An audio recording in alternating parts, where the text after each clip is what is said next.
আমি আবার বলছি, আমি আমি আমি ছাত্রদের উদ্দেশ্য করে বলছি যে তোমাদের আন্দোলন কেউ ছিনিয়ে নিতে পারবে না। It will remain as it is. কালকে একটা ঘটনার প্রেক্ষিতে ওটা হইচই হচ্ছে, আমি সেজন্য দুঃখিত যদি আমি কেউ হার্ট করে থাকি। আসসালামু আলাইকুম। সুপ্রিয় দর্শক, স্বরাষ্ট্র উপদেষ্টা তিনি ছাত্রদের উদ্দেশ্যে বলেছেন তোমাদের আন্দোলন কেউ ছিনিয়ে নিতে পারবে না। এমনকি তিনি গতকালকে যে বক্তব্য দিয়েছেন শেখ হাসিনা এবং আওয়ামী লীগকে নিয়ে, সেই বক্তব্যের কারণে তিনি ক্ষমা চেয়েছেন। তিনি বলেছেন আমার এই বক্তব্যের কারণে যদি কেউ কষ্ট পেয়ে থাকেন তাহলে ক্ষমা করে দিবেন।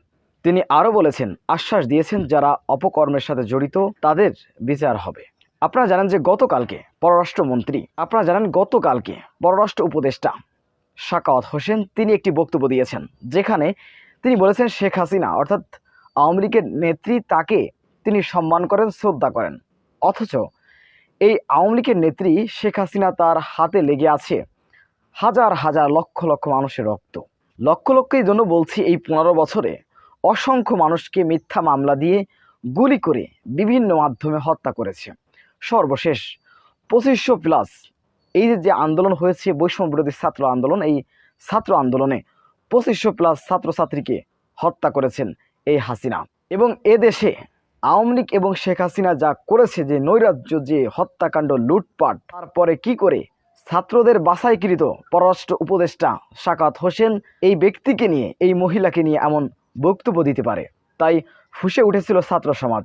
আপনারা জানেন ছাত্ররা রাজপথে নেমে এসেছিল এবং বিএনপি সহ বিভিন্ন দলের নেতাকর্মীরা রাজপথে এসে এই সাখাওয়াতের পদত্যাগ চেয়েছিল। বিভিন্ন গুণীজনেরা টকশোতে এসে এই সাখাওয়াতকে ভারতের দালাল এবং আওয়ামী লীগের দালাল হিসেবে আখ্যা দিয়েছে। সুপ্রিয় দর্শক, তুমুল তোপের মুখে পড়েছেন সাখাওয়াত।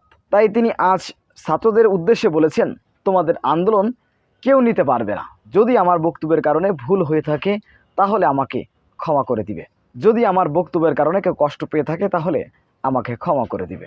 সুপ্রিয় দর্শক, সাখাওয়াত হোসেনের এই বক্তব্যটি আপনারা কীভাবে দেখছেন এবং আসলে কি তাকে রাখা উচিত? তিনি যে বক্তব্য দিয়েছেন সেই বক্তব্যের কারণে তিনি ক্ষমা কিন্তু চেয়েছেন। এদেশের ছাত্র সমাজ তাকে আস্থাভাজন ব্যক্তি হিসেবে মনে করে, তাকে বিশ্বাস করে তার হাতে ক্ষমতা দিয়েছিল, তাকে পররাষ্ট্র উপদেষ্টা বানিয়েছে। পররাষ্ট্র উপদেষ্টা আমি মনে করি আমার ভাষায় একটি দেশের সবথেকে গুরুত্বপূর্ণ জায়গা, এরপরে আর কোনো জায়গা নেই। এই পররাষ্ট্র উপদেষ্টার কথায় সেনাবাহিনী, নৌবাহিনী, পুলিশ, আর্মি, বিটিআর, র্যাব যা আছে, বিজিবি, প্রত্যেকটি বাহিনী তার কথায় উঠবস করবে।